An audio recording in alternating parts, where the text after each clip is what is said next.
পশ্চিমবঙ্গের সমস্ত মাদ্রাসায় প্রতিদিন সকালে বন্দে মাতরম গানটি বাধ্যতামূলক করল শুভেন্দু অধিকারীর প্রশাসন।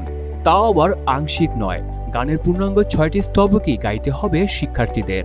গত ফেব্রুয়ারিতে কেন্দ্র এই গানটিকে জাতীয় সঙ্গীতে সমমর্যাদা দিলেও শুভেন্দু বাবুর এই সিদ্ধান্তকে প্রশাসনিক জবরদস্তি হিসেবে দেখছে ওয়াকিবহাল মহল।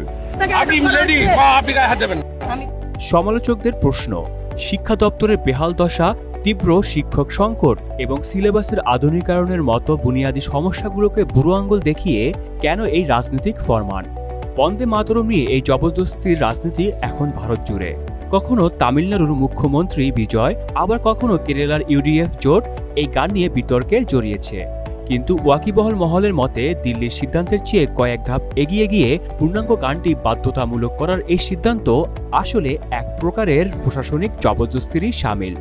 वार्ड नंबर 77 में जितना मुसलमान वोट देने के लिए निकला, सब ममता को वोट दिया।